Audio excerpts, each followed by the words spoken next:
Aruna Mehta channel में अरुणा माँ आप सभी का हार्दिक स्वागत करती है।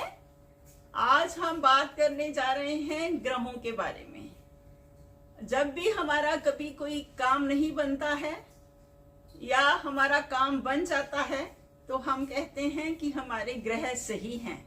जब नहीं बनता तो हम कहते हैं हमारे ग्रह चाल सही नहीं चल रही है। ये हम हिंदू धर्म में हम इन चीजों पे विश्वास करते हैं और करना भी चाहिए। ये बहुत बड़ी एक वो है, साइंस है ये भी, क्योंकि बहुत सारी बातें जो ज्योतिष शास्त्र में लिखी गई हैं या जो वो कहते हैं, प्रिडिक्ट करते हैं, वो बिल्कुल सही होती हैं। ये मैं कुछ अपने उस पे तथ्यों के आधार पे जो कुछ लिखा गया था वैसा ही हुआ तो उस बेस पे कह रही हूँ। तो हम किस तरीके से इन ग्रहों के से ज्यादा फायदा उठा सकें उनकी आराधना करके। जब भी हम किसी की आराधना करते हैं, किसी को हम सम्मान देते हैं, आम उसमें लाइफ में भी सम्मान देते हैं, तो वो हमारी तरफ क्या होता है, हमें भी बहुत इज्जत देता है और बड़े सम्मान से देखता है और हमारी तरफ प्यार से पेश आता है।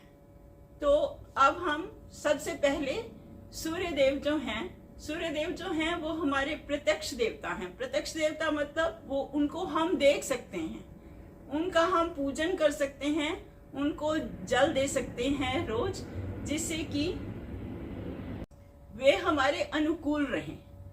अगर होता है कि पिता से नहीं बनती किसी की या गवर्नमेंट जॉब चाहते हैं आप, तो आप बोले ओम सूर्याय नमः, ओम सूर्याय नमः। इसका आप पाठ करते रहें, जितना आप कर सकते हैं उतना करते रहें और आप देखेंगे कि बहुत ज्यादा उनका मंत्रों का प्रभाव होता है। और ये जो मंत्र हैं, जब आप श्रद्धा रख के विश्वास के साथ कोई भी काम करते हैं तो उन मंत्रों का इफेक्ट दिखेगा। तो आप श्रद्धा से करें ओम सूर्याय नमः। अगर आप मेमोरी शार्प करना चाहते हैं तो बुध देव हैं उसके लिए, तो ओम बुद्धाय नमः, ओम बुद्धाय नमः। ये बच्चों के लिए बहुत अच्छा है। वैसे जैसे हम लोग भी हैं, जैसे थोड़ी एज ज्यादा होती है तो मेमोरी थोड़ी वैसे होने लगती है, कमजोर होने लगती है, तो भी हम इस मंत्र का जाप कर सकते हैं।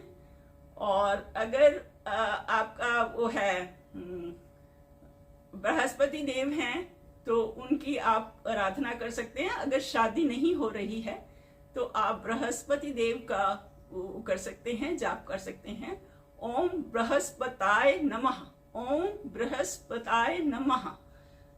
तो इस तरीके से हम अपने मतलब जो हमारे को प्रॉब्लम है उससे के अनुकूल हम अपना मंत्र जाप कर सकते हैं। वैसे अगर हमेशा हम सभी मंत्रों का जाप करते रहें उसमें भी कोई दिक्कत नहीं है।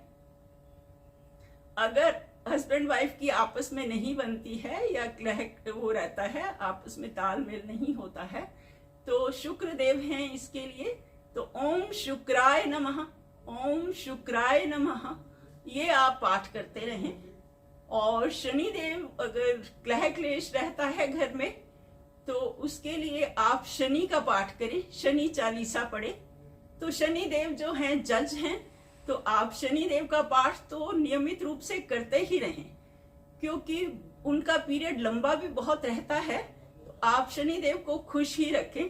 तो शनि चालीसा मैं कहूंगी पढ़ते रहें और उसको जल भी देते रहें, आप पीपल को जल भी देते रहें तो अच्छा होगा।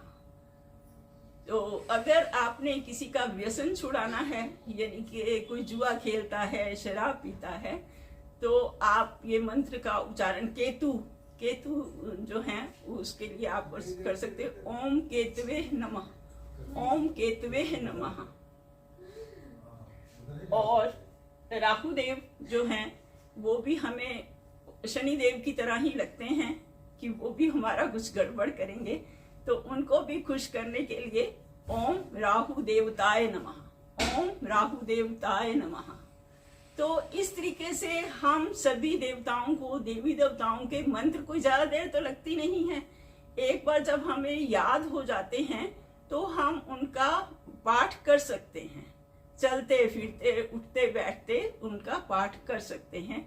सुबह सुबह किया गया पाठ बहुत ही अच्छा रहता है, या रात को सोते हुए अगर आप उनको याद करते हैं तो बहुत ही अच्छा है। सारा दिन अगर जाप किया जाए, मानसिक जाप शुरू हो जाए, फिर तो उससे अच्छी चीज ही नहीं हो सकती। तो अगर आप व्यूअर्स का रिस्पांस अच्छा रहा तो मैं इस तरीके की और वीडियोस भी बनाऊंगी। तो मैं देखती हूँ किस तरीके से रिस्पांस रहता है। उम्मीद करती हूँ कि आपको मेरी ये वीडियो पसंद आई होगी और आपके काम की होगी। तो वीडियो देखने के लिए आपका बहुत बहुत धन्यवाद। अगली वीडियो में फिर मिलते हैं। आपका दिन शुभ हो।